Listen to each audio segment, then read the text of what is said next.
시청자 여러분 안녕하십니까? 이슈를 더 쉽게 풀어드리는 더 뉴스 시작합니다. 김재원, 태영호 최고위원의 징계 심사를 내일로 미룬 국민의힘에서는 잦은 사퇴 압박의 목소리가 커지고 있습니다.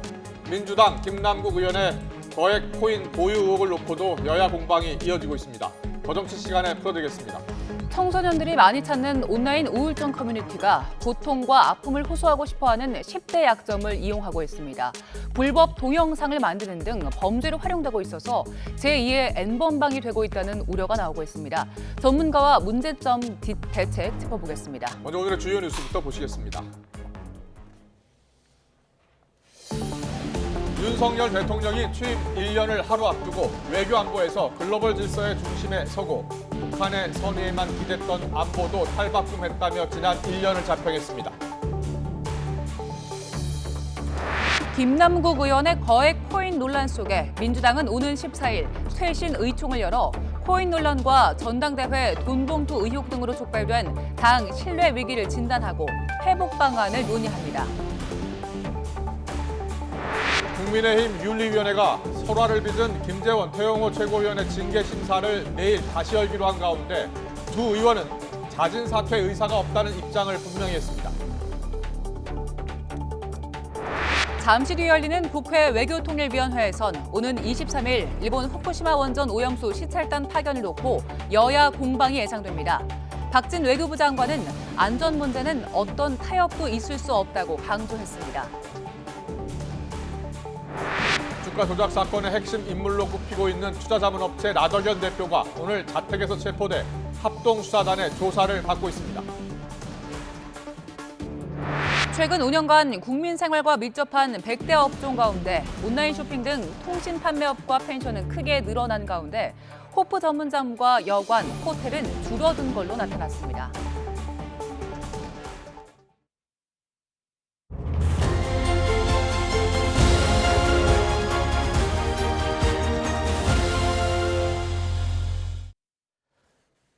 내일이면 취임 1주년을 맞는 윤석열 대통령이 한일 셔틀 외교 복원을 포함해서 지난 1년 동안의 외교 안보 성과 등을 직접 설명했습니다.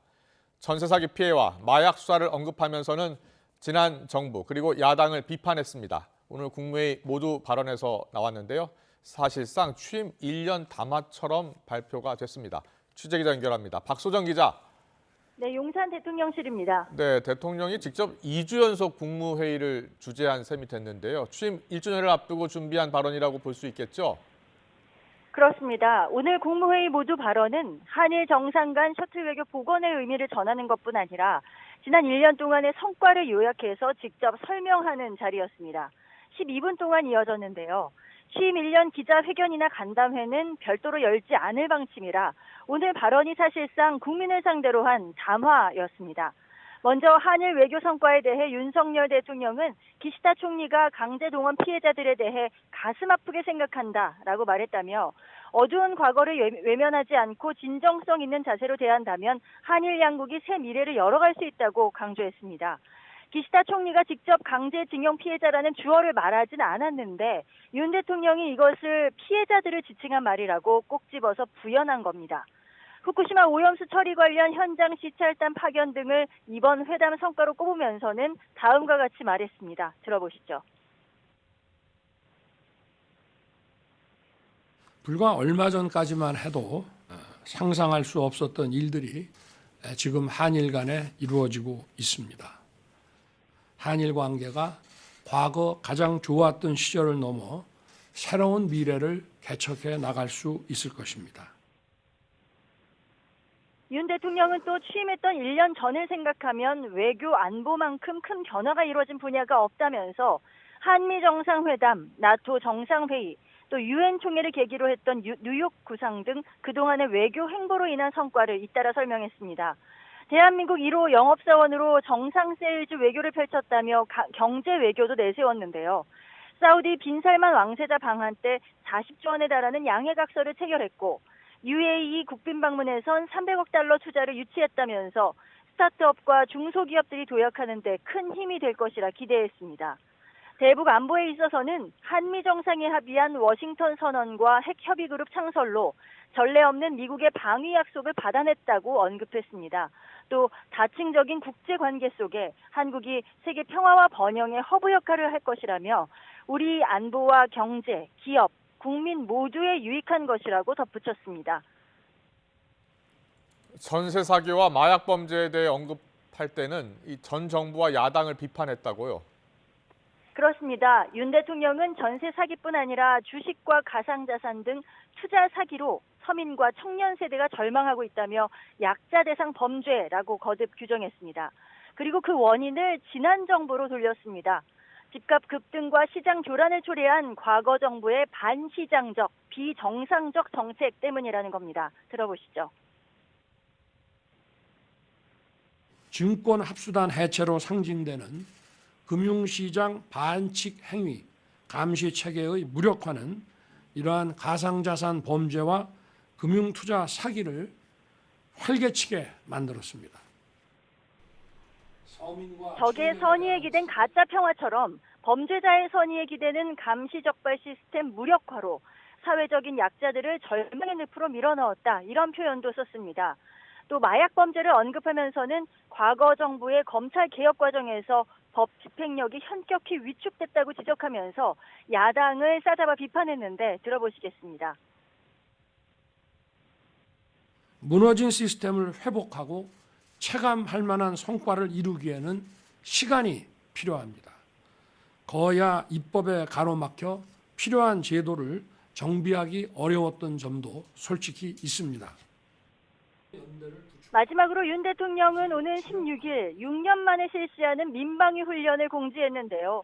그동안 가짜 평화에 기댄 안보관으로 훈련이 실시되지 않았다는 점을 지적하면서 공공기관부터 시작해 전 국민이 참여하는 형태로 정상화할 것이라고 밝혔습니다.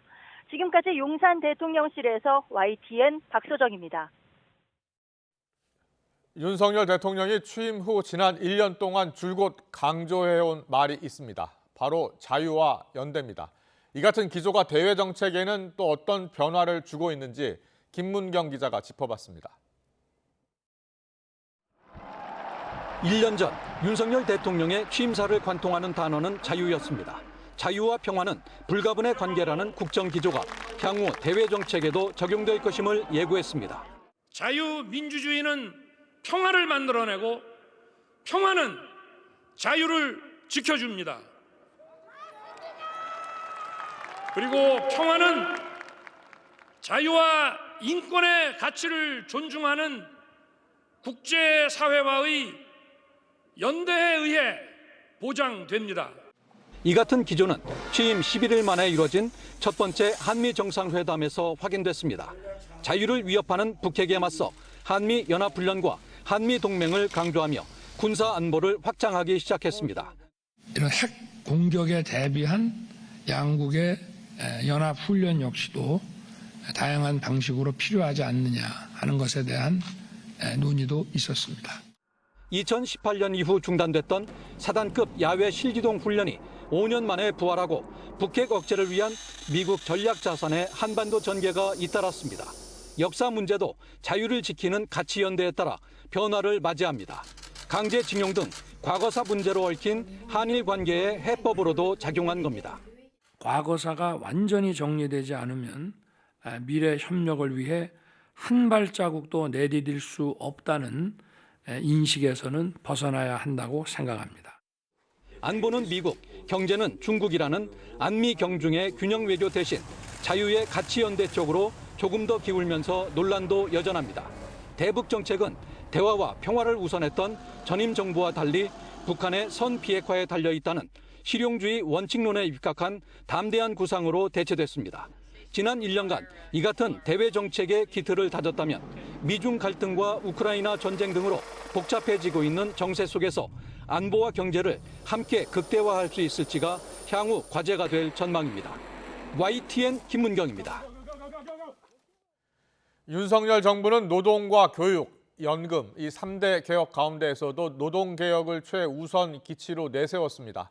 하지만 근로시간 개편과 노조 회계 투명성 조치를 놓고 노조와 사실상 전면전을 벌이면서 노동개혁 일정표에도 차질이 불가피한 상황입니다.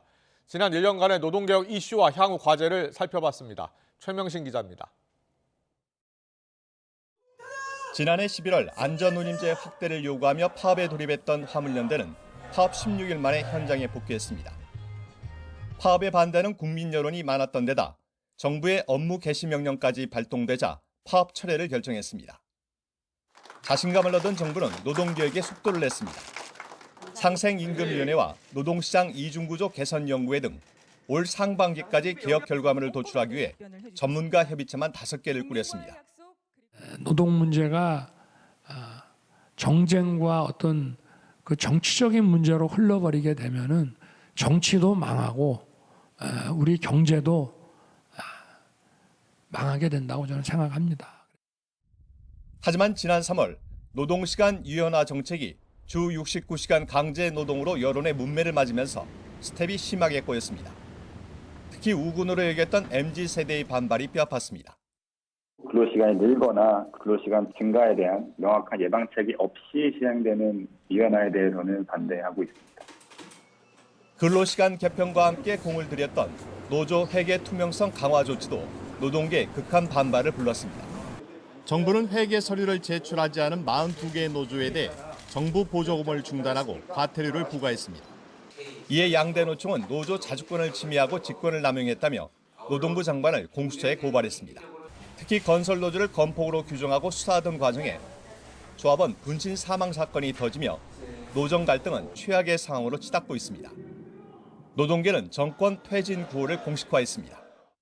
유언을 받아서 반드시 윤석열 정권을 퇴진시키고 반드시 이 열사의 투쟁으로 승리하도록 만들겠습니다. 전문가들은 노정의 강대강 대치는 불필요한 사회적 갈등과 비용을 키울 것으로 우려합니다. 결국 노동개혁을 위해선 정부가 노조를 대화 파트너로 존중하고 노조는 정부가 제기하는 문제인식을 좀 더 객관적으로 받아들이는 전향적인 자세가 필요하다고 지적합니다. YTN 최명신입니다.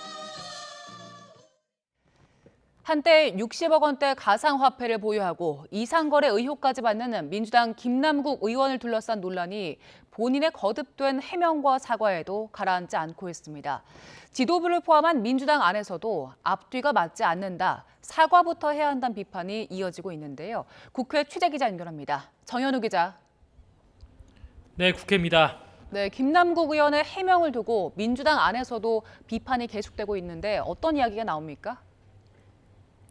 네, 우선 지도부에선 송갑석 최고위원이 SNS에서 본질에서 벗어난 해명으로 당의 신뢰를 훼손한다며 가상화폐 관련 정보를 모두 공개하라고 촉구했습니다.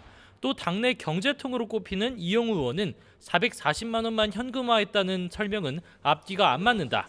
조홍천 의원은 공직자로서 부적절한 처신이라고 거듭 질타했습니다. 들어보겠습니다. 잡코인 같은 이런 걸로 치부, 그러니까 재산 증식 하는데 뛰어들었다라는 거는 그 뭐 입이 10개라도 뭐 적절하지 않다. 국민의힘에서도 총공세에 나섰습니다. 윤재혁 원내대표는 꼬리에 꼬리를 무는 거짓말의 행진 같다며 진실을 제대로 말하라고 김 의원을 압박했습니다. 마찬가지로 들어보겠습니다. 가난한 정치인처럼 행동하면서 60억 상당의 가상화폐를 가지고 있었던 그 윗선에 국민들이 아연 실색하고 있습니다. 자금 출처 의혹과 내부자 거래 가능성. 이러한 비판에 김 의원은 오늘 오후 입장문을 내고 국민 눈높이에 맞지 못했다고 사과하면서 당 조사에 적극적으로 응하겠다고 말했는데요.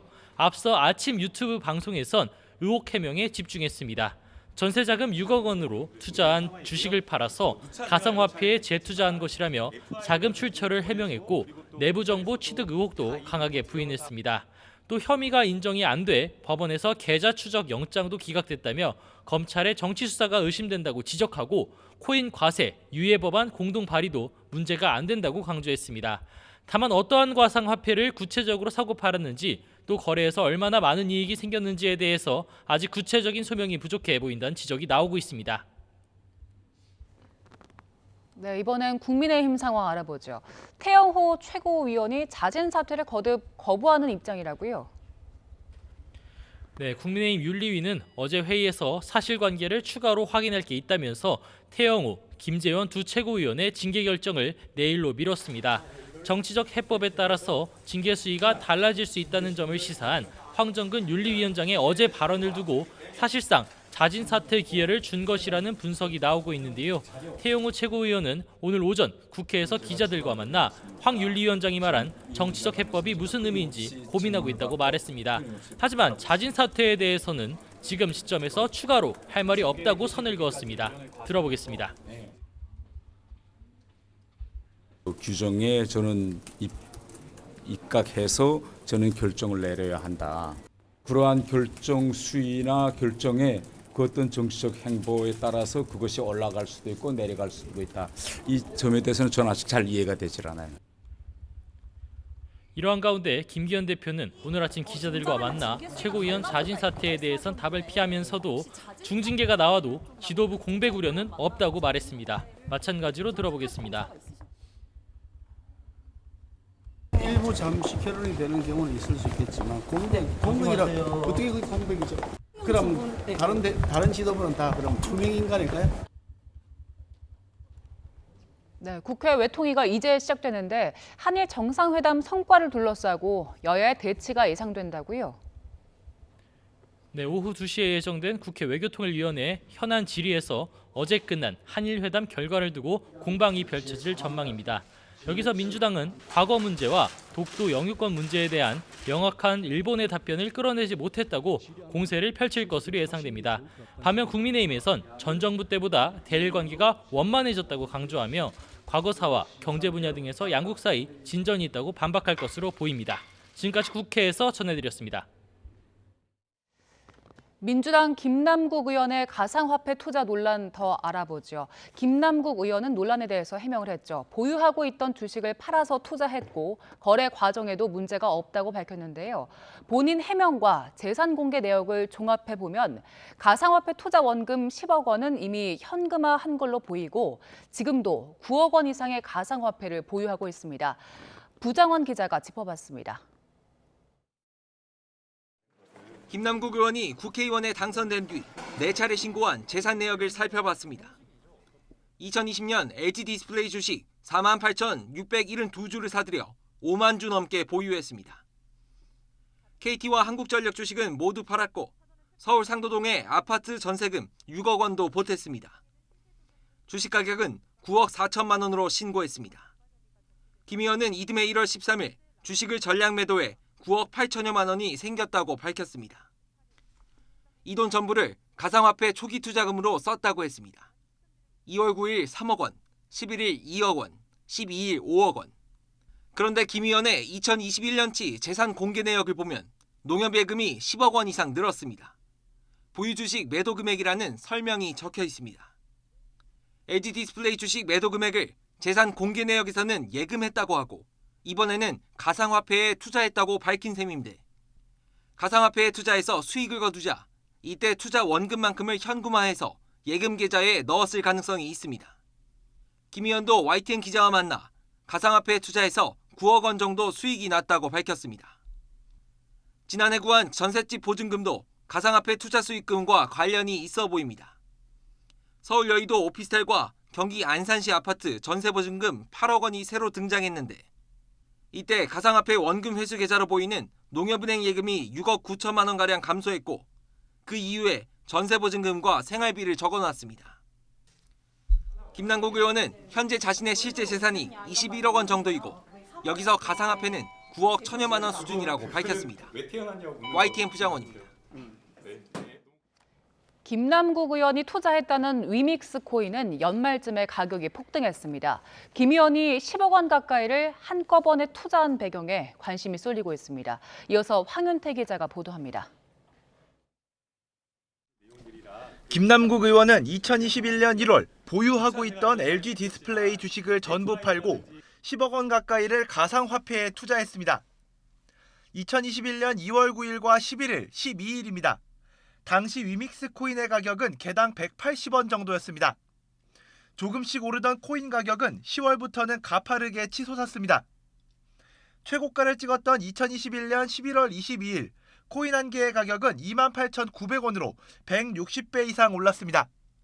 근데 왜 하필 리믹스입니까?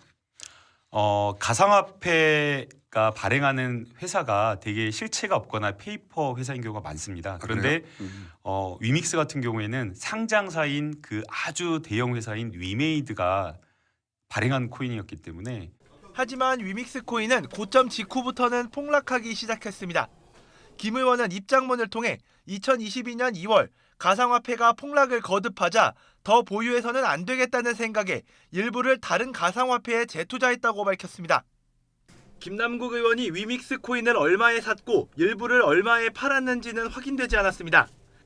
보유하고 있던 주식 전부를 팔아 가상화폐를 사들인 배경과 관련해서는 내부자 정보는 전혀 없었다는 입장입니다. 폭락 직전에 매도했습니까? 한참 폭락하고 있었던 시점에 매도를 했고요. 만약에 미공개 정보를 이용해서 팔았다라고 한다면 고점에서 팔았어야 됐는데. 스스로 가상화폐를 보유하고 있으면서 2021년 가상자산 과세 유예 법안을 공동 발의한 것과 관련해서는 재산을 지키기 위해 입법권을 남용한 사실이 없다면서 이해충돌방지법 위반도 아니라고 주장했습니다. YTN 황윤태입니다. 주가 조작 사건의 핵심 인물로 꼽히는 투자자문업체 라더견 대표가 오늘 자택에서 체포돼 검찰의 조사를 받고 있습니다. 라 대표 체포를 계기로 주가 조작과 관련한 검찰 수사에도 속도가 붙을 전망입니다. 취재기자 연결합니다. 김다연 기자. 네, 사회 일부입니다. 네, 어제 검찰 관계자가 라더견 대표 조사를 신속히 진행하겠다라고 했는데요. 피의자로 소환하기 전에 먼저 체포부터 한 거군요. 네, 그렇습니다. 서울 남부지방검찰청 합동수사팀은 오늘 오전 10시 25분쯤 자택에서 라 대표를 체포했습니다. 사전에 체포영장을 발부받아 신병 확보에 나섰는데요. 영장에는 시세조종 등 자본시장법 위반과 범죄수익은닉법 위반 혐의가 적시됐습니다. 현재 라 대표는 검찰 청사로 압송돼 조사를 받고 있습니다. 검찰은 지난달 28일 금융당국과 합동수사팀을 꾸려서 라 대표와 주가 조작에 가담한 측근들을 입건해 조사해왔습니다. 또 의사 등 고액 투자자 여러 명을 참고인 신분으로 불러 조사했습니다. 이제 라 대표까지 체포한 만큼 수사에 속도가 붙을 전망입니다. 라 대표는 투자자들 명의로 개통한 휴대전화를 넘겨받은 뒤 서로 주식을 사고 파는 이른바 통정 매매를 해서 특정 종목 주가를 띄운 혐의를 받습니다. 또 최근 불거진 주가 폭락 사태와 관련해 투자자들의 동의를 얻지 않은 채 불법 신용 매수를 진행한 혐의도 받습니다. 검찰은 라 대표를 둘러싸고 불거진 의혹을 하나하나 살핀 뒤 조만간 구속영장을 청구할 방침입니다. 이런 가운데 최근 주가 폭락 사태로 1,000억 원대 피해를 봤다고 주장하는 투자자들이 오늘 서울 남부지검에 라 대표를 고소합니다. 투자자들은 라 대표 등이 애초에 투자금을 정상적으로 운용할 의도가 없었고 피해자들의 휴대전화로 동의 없이 대출을 받았다면서 이는 사기와 배임에 해당한다고 주장하고 있습니다. 지금까지 사회 일부에서 전해드렸습니다.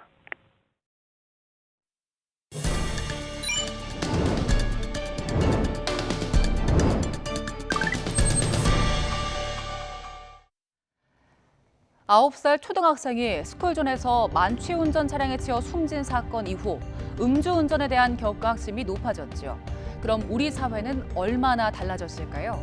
변화를 기대했지만 음주운전 사고는 끊이지 않고 있습니다. 앞에 달려가는 검은색 차량, 잘 보면 도로를 거꾸로 달리고 있습니다.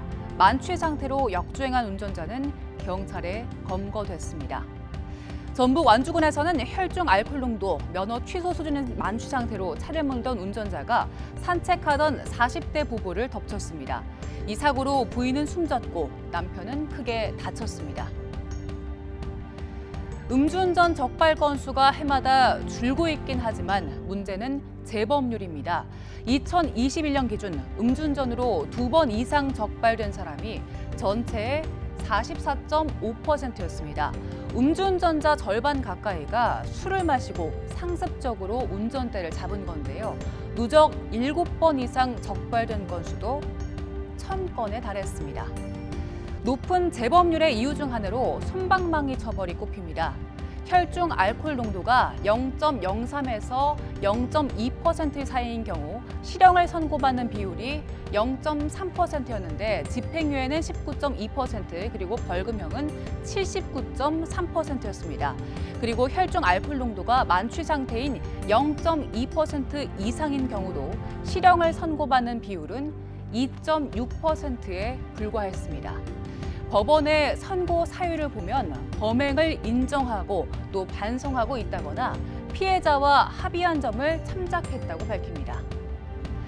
이 같은 점을 노린 걸까요? 몇몇 법률사무소와 사설심리교육센터는 음주운전자 재범자를 상대로 가명 마케팅을 벌이고 있는데요.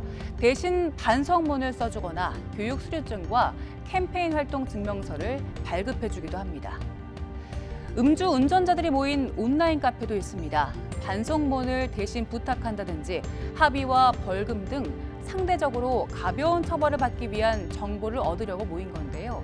이처럼 처벌 수위를 낮추기 위해 조언을 구하는 글이 하루에도 여러 건 올라옵니다. 음주운전 처벌을 강화하자는 목소리가 커지면서 관련 법안들이 발의되기도 했습니다. 김기현 국민의힘 대표는 음주운전 전력이 있는 운전자의 차량에는 운전자가 술을 마시면 아예 시동이 걸리지 않는 장치를 의무적으로 부착하도록 하는 법안을 발의했고요. 최춘식 국민의힘 의원은 더 강력한 법안을 추진하겠다고 밝혔는데요. 사고나 인명피해 여부와 관계없이 음주운전으로 적발된 초범은 3년, 재범은 5년 동안 운전면허를 취소하고요. 3번 적발되면 면허를 영구 박탈하고 운전자 명의의 차량까지 몰수하는 내용입니다. 이처럼 강화된 법안이 나오고 있지만 전문가들은 실제 처벌로 이어져야 한다고 강조합니다. 처벌을 강화한 만큼 입법이 마련됐다면 실제 처벌도 거기에 따라와야 됩니다. 대부분 벌금형이나 집행유예만 선고됐다고 하는데 이 부분에 대해서는 법에서는 강력하게 처벌하라고 만들어 놓고 실제 처벌은 그만큼 따라오지 못하고 있다.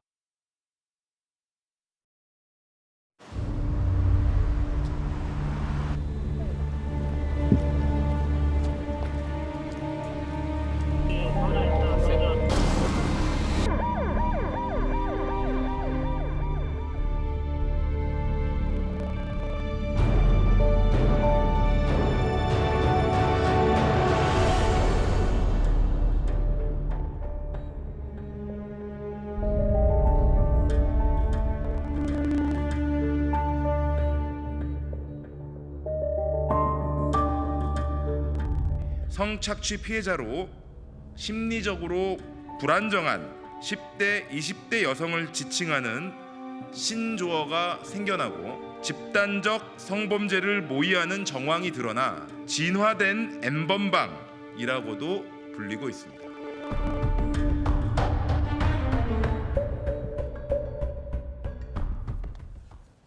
네, 지난달 강남에서 벌어졌던 10대 투신 사건에 이어서 지난 어린이날에도 10대 2명이 극단적인 선택을 하려다가 미수에 그친 일이 있었습니다. 안타까운 이 두 사고에는 이른바 우울증 갤러리라는 공통점이 있었습니다. 네, 특히 이런 온라인 커뮤니티를 통해서 청소년들이 범죄에 노출되고 있기 때문에 우려가 커지고 있습니다. 경찰은 해당 갤러리의 폐쇄를 건의했지만 방심위는 의결을 보류한 상황입니다. 이은희 변호사와 함께 문제점과 대책 짚어보겠습니다. 어서 오세요. 안녕하세요. 안녕하세요. 저희가 영상으로 좀 보여드렸는데 이 우울증 갤러리라는 곳이 어떤 곳이에요? 쉽게 찾아가서 아이들이 들어갈 수 있는 곳입니까? 네, DC 인사이드라고 그 대형 커뮤니티가 있습니다. 그 안에서 우울증을 이제 주제로 하는 이제 대화를 하는 곳이라고 보시면 되고요. 누구나 이제 온라인을 통해서 접속하고 이제 찾아가서 그 안에서 대화할 수 있는 구조로 되어 있습니다. 아이들이 많이 이용합니까? 아이들도 많이 이용한다라고 보시면 되겠습니다. 그렇군요. 많은 분들이 이용하는 곳이군요. 그럼 여기가 익명성이 보장된 곳이고 내가 우울증이 있는지 없는지와 상관없이 우울증이 있는 척 할 수도 있는 곳인 그럼요. 거죠. 그러니까 여자가 남자인 척 할 수도 있는 거고 남자가 여자인 척 할 수도 있는 거고 어른이 아이인 척 할 수도 있는 거고 뭐 아이가 어른인 척 할 수도 있는 거고 사실은 알 수가 없는 거죠. 이 안에서는. 그렇군요. 이 우울증 갤러리가 최근에 문제되고 있는 사건이 어떤 거였습니까? 그러니까 지금 이 우울증 갤러리가 크게 두 가지 측면에서 문제가 되고 있다고 보시면 될 것 같습니다. 우선은 자살, 우울이 이제 정도가 심해지면은 자살 충동 그리고 자살을 시도하는 상황들로 나아가게 되는데 그런 부분들을 좀 더 부추기고 방조하고 이제 이런 어떤 상황으로 나아가게 되는 부분들이 있고요. 부추기고 방조하는 사람들이 있어요? 이제 그 안에서 이제 같이 자살할 사람을 모집한다든가 뭐 이제 자살의 방법을 제시한다든가 자살하는 방법의 도구를 제공한다든가 이제 이런 것들이 이루어지는 거죠. 그리고 자살 도구를 제공하면 범죄 그쵸. 아닙니까? 이게 이제 구체적으로 제공을 하면 범죄인데 지금 현재 법률에서 예를 들어 이런 걸 먹고 쉽게 죽을 수 있어 이렇게 올려놓고 구입 방법 같은 거를 이제 뭐 남겨놨는데 다른 데서 구입을 한다. 그럼 또 범죄가 아니에요. 사실 법에 구멍이 좀 많습니다. 그리고 다른 한 측면으로는 사실은 이제 우울증이 있는 분들의 이제 특징은 그게 아이든 어른이든지 간에 굉장히 정신적으로 취약합니다.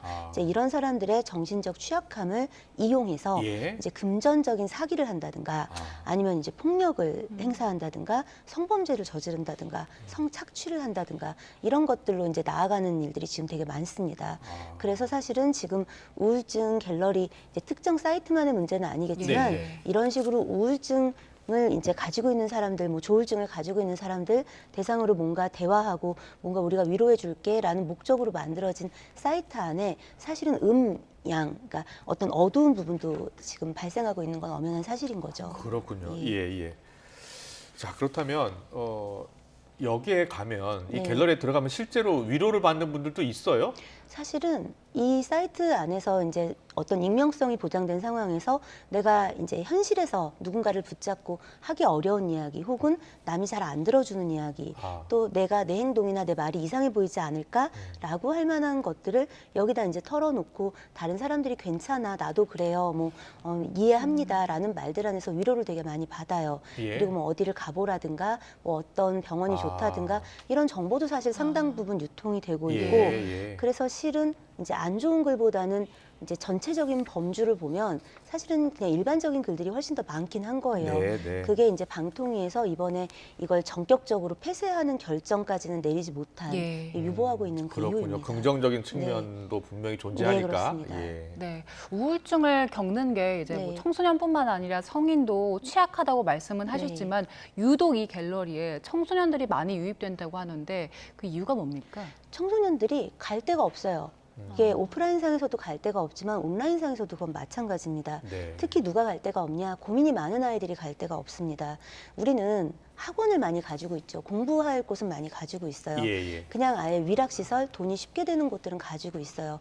그런데 아이들은 물론이고 어른을 포함해서 우울하고 열악한 사람들을 지원하는 것들은 굉장히 취약합니다. 예를 들면 심리상담이라고 간판을 내건 곳들은 많지만 이런 곳들은 비싸기도 하고요. 그리고 자격이 일정 부분 어느 정도 요건이 갖춰졌는지를 알기가 어렵습니다.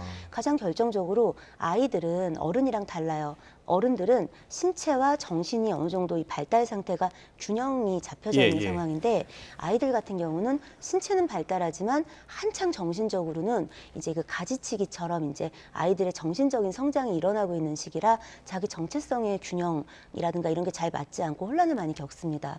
외로움도 많이 겪고요. 그런 속에서 우리 사회는 기본적으로 학업 스트레스와 경쟁이 상당한데 이런 부분들을 아이들의 눈높이에 맞춰서 이야기해주고 들어줄 수 있는 공간이 없어요. 심지어 학교나 가정에서도 아이들에게 어떻게 하면 공부를 잘하는지, 어떻게 하면 뭐 학교에서 칭찬받는지 이런 것들은 말해주지만 아이들에게 정작 너희들이 행복해지는 법, 너희들이 우울할 땐 어디를 찾아가고 어떤 것들이 도움이 될 수 있는지, 그리고 너희들이 사랑할 때 중요한 게 무엇인지 이런 것들에 대해서는 말해주지 않거든요. 그래서 이런 부분들을 한번 적극적으로 돌아봐야 되는 계기가 아닌가라고 생각합니다. 그렇군요. 알겠습니다. 여러 가지 이제 대책을 잠시 뒤에 또 여쭤보고요. 일단 온라인 플랫폼에 들어가면 1:1 익명 채팅방도 있고요.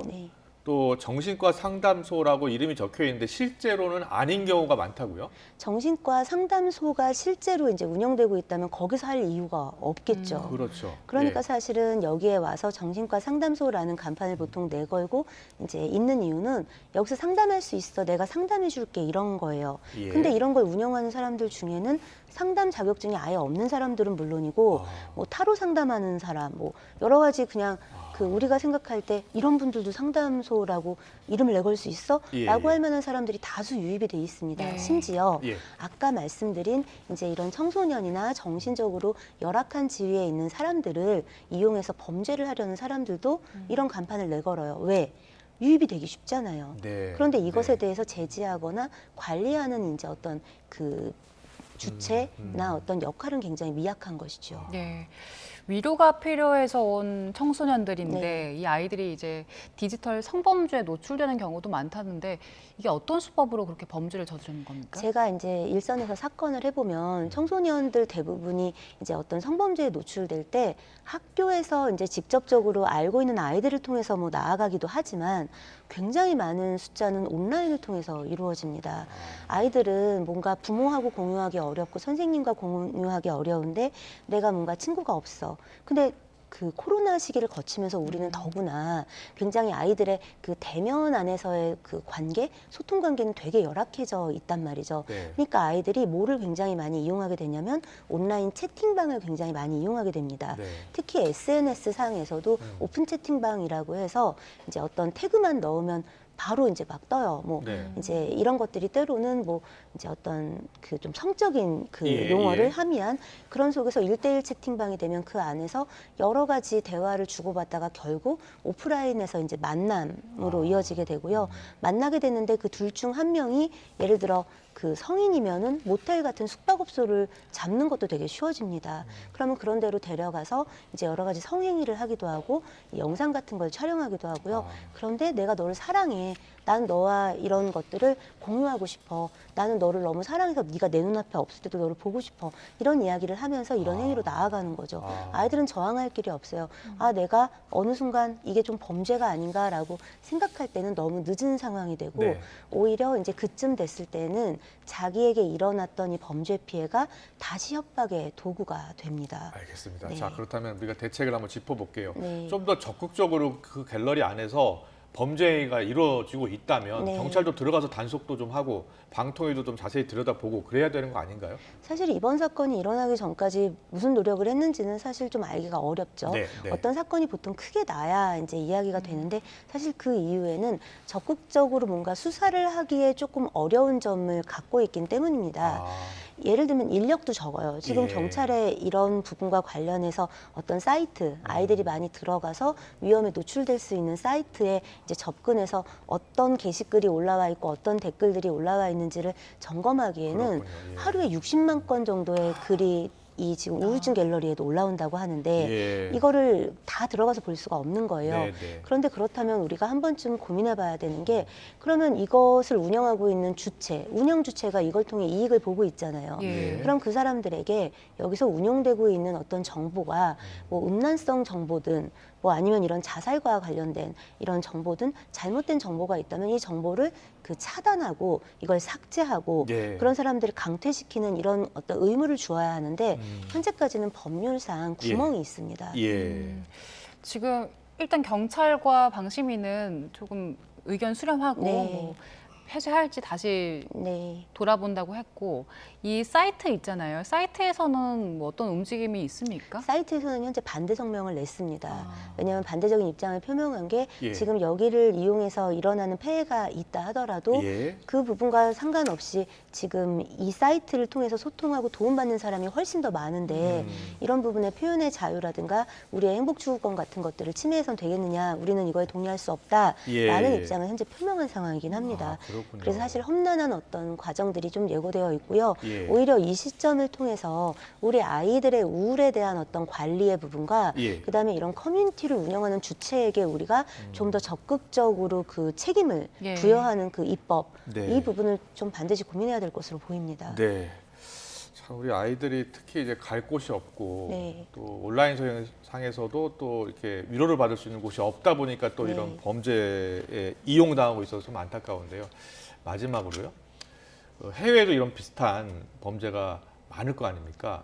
해외에서는 어떻게 이 대책을 마련하고 있나요? 좀 더 이제 해외에서의 경우에는 그 이제 수사를 하거나 이런 것들에 있어서 아동 청소년과의 어떤 아동 청소년 관련된 이제 피해가 예상되는 사건에 있어서는 예.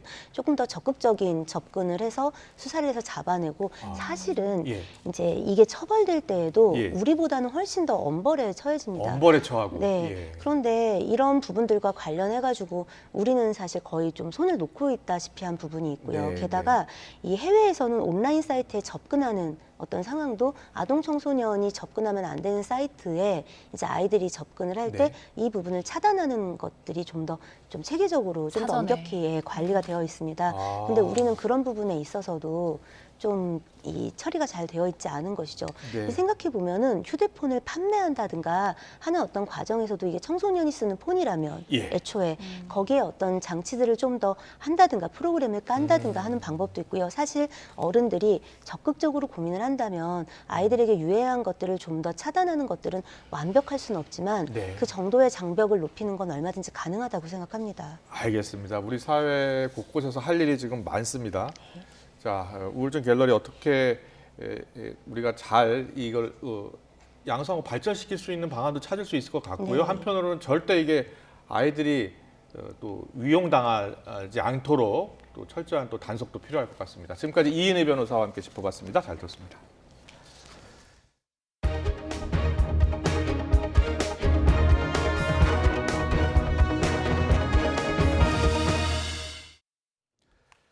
최근 5년 동안 국민 생활과 밀접한 100대 업종 가운데 온라인 쇼핑 등 통신 판매업과 펜션은 크게 늘어난 반면에 호프 전문점, 여관 호텔은 준 것으로 나타났습니다. 병의원 가운데에는 코로나19를 겪으면서 신경정신과가 30% 가까이 급증했습니다. 오인석 기자의 보도입니다.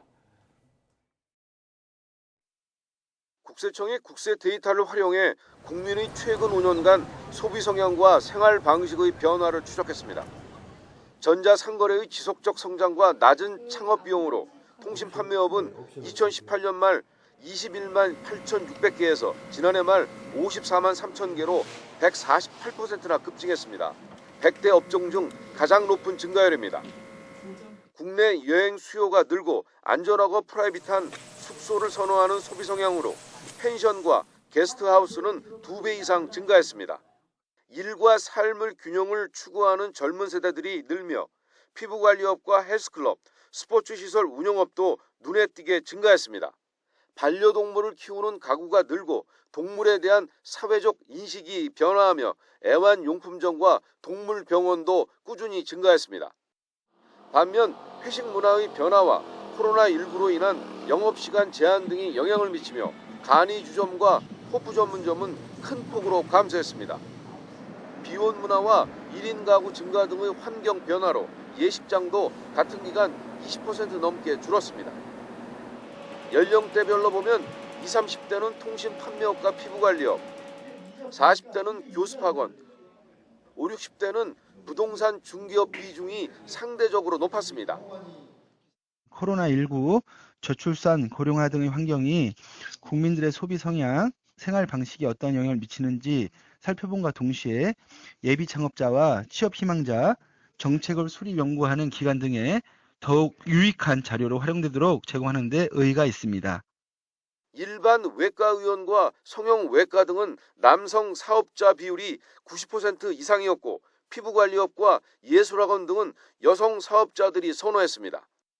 100대 생활업종의 평균 사업 존속 연수는 8년 9개월로 나타난 가운데 담배가게는 17년 11개월, 이발소는 16년으로 존속 연수가 긴 반면 통신 판매업은 2년 7개월, 커피 음료점은 3년 1개월로 짧았습니다. YTN 오인성입니다. 지난 주말 미국 텍사스주 댈러스 교회 쇼핑몰에서 발생한 총기 난사 사건으로 9명이 목숨을 잃었습니다. 올해 들어서만 미국에서 22건의 대형 총기 난사 사건이 발생해 115명이 희생됐는데요. AP통신과 USA 투데이 등 미국 매체들이 대형 총기 난사 사건 데이터베이스를 인용해 밝힌 내용을 영상으로 정리했습니다. 지난달 10일엔 해고의 앙심을 품은 은행원이 은행 안에서 총을 쏴 10명 넘는 사람들이 숨지거나 다쳤습니다. An assault rifle, and just we heard a click, and the lady next to me turned around and said, "What the hell?" And then he just started shooting. 이로부터 일주일도 채 지나지 않은 지난달 15일엔 10대 청소년의 생일 파티에서 총격 사건이 발생해 4명이 숨지고 여러 명이 다쳤습니다. There were 4 lives tragically lost in this incident, and there's been a multitude of injuries. As they said, this is going to be a long, complicated process. 이 밖에도 이웃집 마당에 굴러간 공을 줍던 6살 아이가 총에 맞아 다치거나 친구 집을 찾아 다른 집에 우연히 들어갔던 20대 여성이 집주인의 총에 맞아 숨지는 등 미국에서 총기 사고가 이어지고 있는데요. 백악관은 텍사스 총기 난사 사건 이후 올해만 201번째 총기 사건으로 14,000명 이상이 목숨을 잃었다고 밝혔습니다. 이와 관련해 백악관은 의회 총기 규제법 처리를 거듭 압박하고 있습니다. 지난 주말 발생한 텍사스 총기 난사 사건이 증오 범죄일 가능성이 제기되고 있는데 이번 사건으로 희생된 한인 가족의 사연이 전해지면서 안타까움을 자아내고 있습니다. 6살 아들의 생일 선물로 받은 옷을 바꾸러 쇼핑몰에 갔다가 참변을 당한 걸로 전해졌는데요. 워싱턴에서 권준기 특파원이 보도합니다. 젊은 부부와 어린 두 아들이 환하게 웃고 있는 가족 사진. 지난 주말 댈러스 교회 쇼핑몰 난사 사건으로 희생된 한인 교포 일가족입니다. 미국 모금 사이트에 올라온 사연은 나흘 전 6살 아들 생일 선물로 받은 옷을 다른 사이즈로 교환하러 쇼핑몰을 찾았다 참변을 당했다고 전하고 있습니다. 축복으로 가득해야 할 그날 오후가 총기 난사 학살로 한순간에 끝나버렸다며 부부와 둘째 아들은 희생자에 포함됐고 중환자실에서 퇴원한 6살 아들만 가족 중 유일한 생존자가 됐다고 밝혔습니다. 희생자 가족의 친구가 올린 사연은 SNS 등에 급속히 퍼지면서 기부 행렬이 이어지고 있습니다. 현지 교민들은 숨진 38살 조모 씨와 36살 강모 씨 부부가 어릴 때 부모를 따라 미국으로 이주한 교포로 한국말을 더 편하게 썼다고 전했습니다. 조 씨는 변호사, 강 씨는 치과 의사로 좋은 평판을 얻었고 한인교회를 다니며 주변 한인들을 돕는 활동에도 적극적이었던 것으로 알려졌습니다. 조 씨의 변호사 사무실 사이트 소개란에는 아메리칸 드림에 대한 깊은 자부심과 존경심을 갖고 있다며 1990년대 초 이민자로 살았던 경험으로 고객을 더 잘 이해하고 도우려고 노력한다고 적혀 있습니다. 이번 사건에서 유일하게 살아남은 6살 큰아들은 부상에선 어느 정도 회복했지만 정신적으로 큰 충격에 빠진 것으로 전해졌습니다. 현지에선 범인이 쇼핑몰 앞에 차를 세운 뒤 무차별적으로 총기를 난사하는 블랙박스 영상이 공개돼 충격을 더하고 있습니다. 현장에서 경찰에 사살된 범인은 극단적인 인종주의에 기반한 증오 범죄를 꾸몄을 가능성이 제기되고 있습니다. 백악관은 올해만 총기 사건 사고로 14,000명이 목숨을 잃었다며 의회에 총기 규제 강화를 촉구했지만 공화당이 주도권을 쥐고 있는 하원에선 아직 별다른 움직임을 보이지 않고 있습니다. 워싱턴에서 YTN 권준기입니다. 파란 하늘에 살랑이는 바람까지 야외 활동하기 참 좋은 날씨입니다. 시민들도 봄을 만끽하기 위해서 도심 속 공원을 찾아 산책을 즐기고 있는 모습인데요. 현재 서울 기온은 23.5도까지 올라서 예년 기온을 다소 웃돌면서 따뜻함이 감돌고 있습니다. 하지만 퇴근길 무렵에는 다시 기온이 15도 안팎까지 떨어집니다. 큰 일교차에 감기 등 호흡기 질환에 걸리기 쉬우니까요. 옷차림과 건강관리에 유의하시기 바랍니다. 오늘에 이어 내일도 전국적으로 맑은 하늘이 펼쳐지겠습니다. 다만 대기가 정체되면서 수도권과 충남, 전북 지방은 오전 한때 미세먼지 농도가 다소 짙어질 수 있겠습니다. 내일 아침 기온은 오늘보다 2에서 5도가량 높겠습니다. 서울과 광주 12도, 대전 10도, 부산은 15도로 출발하겠습니다. 낮 동안에는 대부분 25도를 웃돌아 오늘보다 따뜻하겠고요. 활동량이 많은 분들은 다소 덥게 느껴질 수도 있겠습니다. 내일 낮 기온 서울 25도, 대전과 대구도 25도, 광주는 26도까지 오르겠습니다. 당분간 별다른 비 예보 없이 구름만 많은 날씨가 이어지겠습니다. 기온도 오름세를 보이면서 모레는 서울 낮 기온이 26도까지 오를 전망입니다. 낮 동안 볕이 강하게 내리쬐면서 대부분 지역에서 자외선 지수가 매우 높게 나타나고 있고요. 경기 중부권과 남부권에서는 오존주의보도 발령 중입니다. 한낮 시간 외출하신다면 자외선 차단제를 꼼꼼히 덧발라주시는 게 좋겠습니다. 지금까지 YTN 윤수빈입니다. 국민의힘 김재원 태영호 최고위원의 징계를 내일로 미룬 국민의힘에서는 잦은 사퇴 압박의 목소리가 커지고 있습니다. 민주당 김남국 의원의 거액 코인 보유 의혹을 놓고 여야 공방도 이어지고 있습니다. 잠시 뒤 더 정치 시간에 풀어드리겠습니다.